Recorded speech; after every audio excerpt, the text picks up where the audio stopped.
Selamat pagi dan salam sejahtera kepada semua penonton dan juga Dr. Musni. Nama saya Rex Kenija Maslin dan pada hari ini saya akan menerangkan dan berkongsi mengenai dengan karya ini. Oke, jadi karya ini bertajuk Pangkot yang menggunakan media acrylic, digital pen dan juga color digital. So, kita ke topik yang seterusnya. Oke, let's go. Oke, jadi mesti banyak persoalan. Apa itu pangkot sebenarnya? Oke, jadi pangkot ini adalah satu makhluk halus atau makhluk gaib yang dipercayai oleh suku kaum sungai, di mana makhluk ini akan membawa wabak kepada penduduk kampung atau suku kaum tersebut jika seseorang melanggar adat istiadat di dalam kampung tersebut. Dan juga pangkot ini dipercayai boleh menyerupai siapa saja yang membuat kesilapan pada waktu itu.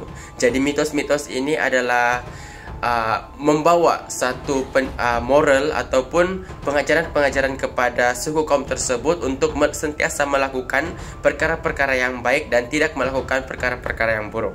Oke, kita ke topik seterusnya. Jadi, seperti yang kita tahu, setiap karya mesti memiliki warna.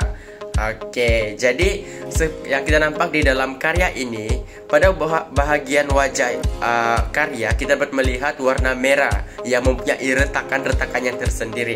Oke, jadi warna merah ini bertujuan untuk menunjukkan ekspresi yang menyeramkan dan makna-makna yang tersirat di dalam karya tersebut. Oke, selain daripada perasaan seram, dia juga akan membawa satu ekspresi yang memperlihatkan seolah-olah karya itu menunjukkan kemarahan kepada sesuatu benda tuh. Jadi kalau kita pergi ke definisi pangkot tadi, dia seolah-olah mereka menceritakan sesuatu itu karena itu pangkot dia wujud sebab ada yang membuat kesilapan. Jadi makhluk itu marah dengan itu orang. Jadi disitulah kita dapat lihat di mana ini karya dia menceritakan juga tentang keseraman dan juga kemarahannya melalui warna yang kita dapat lihat dalam karya tersebut. Oke, seterusnya warna hijau. Oke, warna hijau yang saya olah atau yang saya hasilkan, yang saya lahirkan di dalam karya tersebut menceritakan tentang alam semula jadi, alam yang terjaga dan menyimpan 1000 makna yang tersirat. Sebab macam yang kita tahu, kalau kita masuk di dalam hutan, oke, biasa kita punya nenek-nenek kita punya datu-datu dulu, dorang akan pesan, kalau kamu masuk hutan, pastikan kamu jaga adab. Sebab kita tidak tahu siapa yang ada di dalam hutan tuh. Jadi begitu juga dengan suku kaum orang sungai pada waktu itu dan juga sehingga hari ini. Jika kita dapat lihat di Sabah ini banyak mitos yang membuat budaya dan juga persatuan-persatuan di Sabah ini menjadi aman dan damai dikarenakan oleh mitos-mitos tersebut dan pengajaran-pengajaran yang kita dapat daripada nenek moyang kita dulu. Oke, seterusnya kuning keemasan. Dapat dilihat ada kuning keemasan di bahagian tepi, di bahagian sudut-sudut karya. Oke, jadi kuning itu menunjukkan atau menggambarkan betapa saya menghargai budaya dan kepercayaan suku kaum sungai. Oke, menjaga adab dan toleransi sesama manusia. Jadi begitulah macam mana saya mengekspresikan, memperlihatkan betapa saya sebagai suku kaum sungai sendiri mencintai budaya yang telah nenek moyang saya buat untuk kami, untuk menjadikan kami seseorang yang berguna dan bermoral di masa-masa akan datang. Jadi seterusnya, seperti yang kita tahu, setiap karya mempunyai makna tersurat dan juga tersirat. Oke, jadi di dalam karya saya ini, makna tersurat ataupun maksud yang tersurat di dalam saya punya karya ialah pada kita dapat lihat yang pertama diretakan pada wajah karya ataupun image yang kita dapat lihat di situ. Oke, kalau kita dapat lihat di situ, retakan-retakan itu menggambarkan makhluk tersebut tiada rupa dan tiada rupa yang tentu. Jadi sebab itu dia boleh menyerupai, macam yang kita tahu, semua makhluk-makhluk halus atau makhluk-makhluk yang kita tidak dapat lihat di alam gaib nih, dia tidak mempunyai wajah yang spesifik atau muka yang dapat dilihat dengan jelas. Jadi itulah saya menggambarkan melalui karya dia ada retakan-retakan pada wajah. Oke, seterusnya rambut yang berapi, seperti dia bergelombang, ada api kan. Oke, jadi di situ saya ingin menceritakan tentang asal usul makhluk-makhluk tersebut. Seperti yang kita tahu, makhluk-makhluk halus ini dia dibuat yang kalau kita dapat dilihat mana-mana agama pun mengajar di mana mereka ini dibuat daripada api, betul? Oke, jadi di situ saya ingin menceritakan di mana mereka ini berasal dari dari api itu. Jadi dorang dibuat melalui dari api. Jadi kita kembali sedikit kepada kepercayaan kita masing-masing.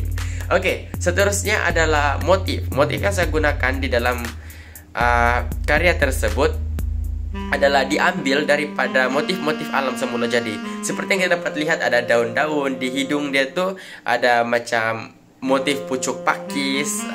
Jadi saya membuat karya itu semua berdasarkan motif yang digabungkan menjadi satu rupa. Contoh. Oke.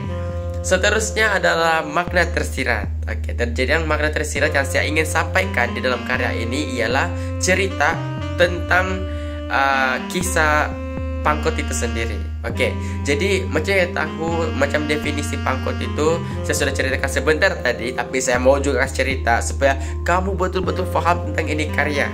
Oke, jadi dia menceritakan tentang kewujudannya atau mitos-mitosnya dahulu yang membuat kita suku kaum Sungai ini sangat beradab dan juga bertoleransi antara satu dengan yang lain. Seperti yang kamu tahu juga, saya tidak pastilah kalau tempat-tempat lain dia tahu, di Paitan ini dia punya ilmu pada zaman dahulu sangat ketat. Jadi banyak cerita-cerita mitos, banyak cerita-cerita yang wujud akibat dengan kelakuan-kelakuan orang-orang dahulu. Ini moyang kita dahulu, mereka membuat cerita-cerita ini ataupun kisah-kisah yang seram supaya anak cicit dorang tidak melakukan apa-apa yang macam tidak baik. Contoh yang duduk di atas bantal. Oke, sebenarnya tidak juga fakta yang spesifik membuktikan kalau kita duduk di bantal kita akan terkena bisul, kan? Tetapi mereka menggunakan cerita tersebut untuk mewujudkan kita punya adab. So kita tahu bantal tersebut digunakan untuk tidur, untuk kita baring. Jadi tidak bagus untuk kita duduk. Begitu juga dengan pangkot. Jadi kita dilarang untuk bercakap kotor, bercakap macam memaki, supaya kita dapat menjaga adab kita dengan orang lain. Jadi mereka buat cerita pangkot ini supaya kita semasa bercerita dengan orang, kita dapat bercerita dan bertutur dengan baik dan tidak melakukan sebarang memaki contoh, kita tidak bercakap kasar sama orang. Sebab kita ada kepercayaan di mana pangkot ini akan dia akan menyebabkan atau membangkitkan atau mewujudkan satu wabak yang akan boleh mengancam dengan kehidupan manusia. Oke, jadi itulah kisah atau cerita di sebalik karya yang saya telah buat. Jadi karya yang bertajuk Pangkot ini menceritakan tentang moral juga kepada kita. Dia memberi banyak pengajaran juga kepada kita supaya tidak berbuat apa-apa yang tidak baik. Oke, jadi itu saja dari saya, Rex Candy Jemaslin. So, terima kasih karena sudah mendengar dan ke video seterusnya. Oke, thank you.